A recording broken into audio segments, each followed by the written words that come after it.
Okay, this is part 2 of the circumcision thing. Um, in this video, I'm going to be responding to ufster81. Uh, for those who are not ufster81,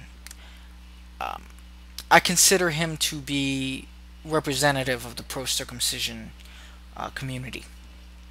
So, ufster, let's address the things you said, shall we? You responded to you, James.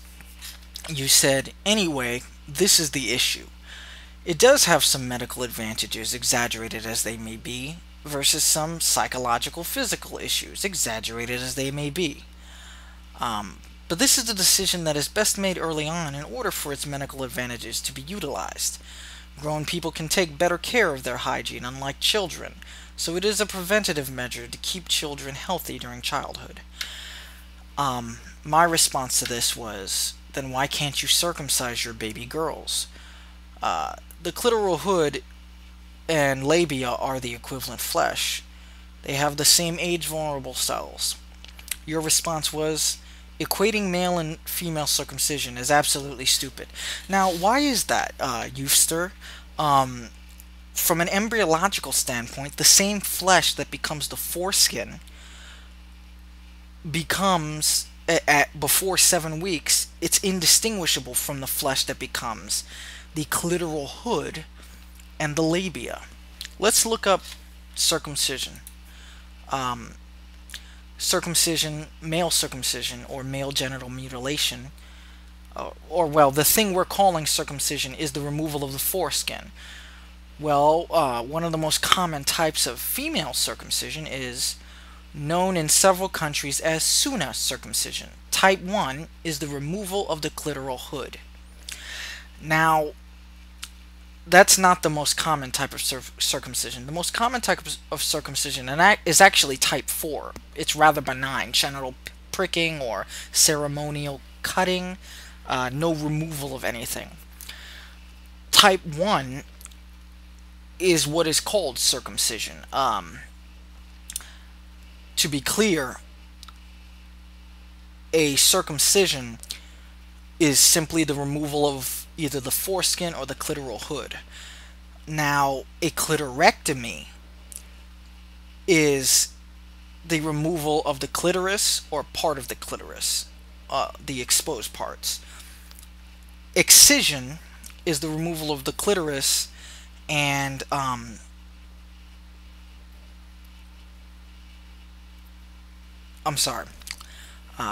infibulation is the removal of all of the clitoris and all of the external genitalia. Both the inner and outer labia are cut away, with or without excision of the clitoris. Excision being the removal of the physical clitoris, the inside. There's more to the clitoris. Then the girl's legs are tied up for 40 days. Now, those types of circumcision are incredibly rare. They do happen in the millions, but compared to type 1 and 2, they're relatively rare, and type 2 is relatively rare compared to type 1. Most female circumcision is type 4, rather benign, no lasting side effects. Type 1 is the equivalent. Yet it's still illegal. It's still illegal in the US. Yet the male circumcision, which is the equivalent of type 1, is not illegal. It is directly comparable. It is analogous. You can't get any more comparable than that. It is the same flesh. So I don't see how equating that is stupid, but of course you neither gave sources nor an explanation as to why that's stupid. I wouldn't expect any more, but let's go on. My response to you was, okay, I get it now. You're misinformed about the issue. I was giving you the benefit of the doubt. Now, I tend to give people the benefit of the doubt. I thought you were just one of the people who didn't know about the different types of circumcision. As a caveat, I put, your response to this comment will determine whether you are intellectually honest or not.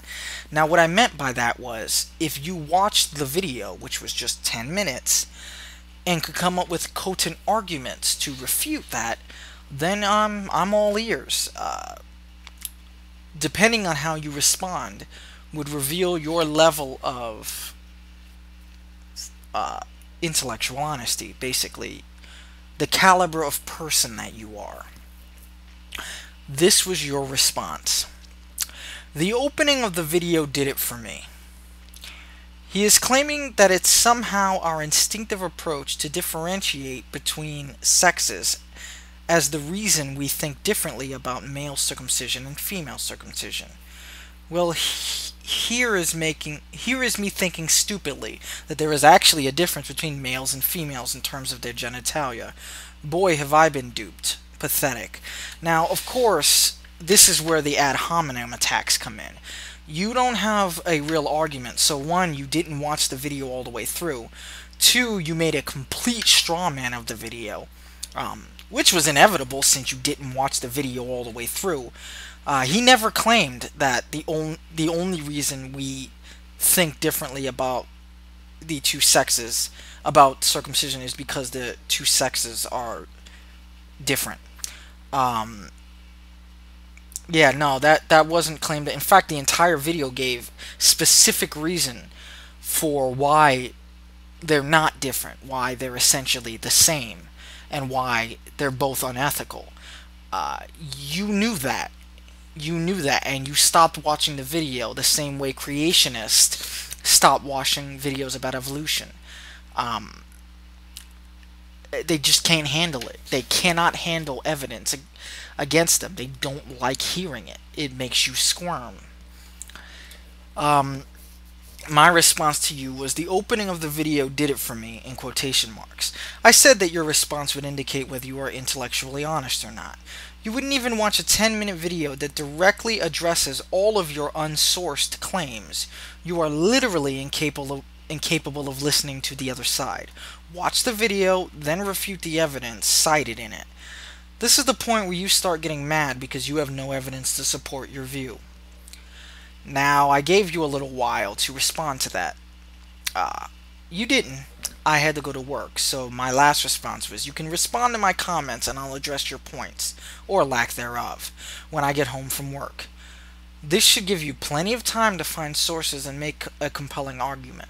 I'll be back in 6 hours. I look forward to continuing the discussion. Well, ufster81, I'm still waiting.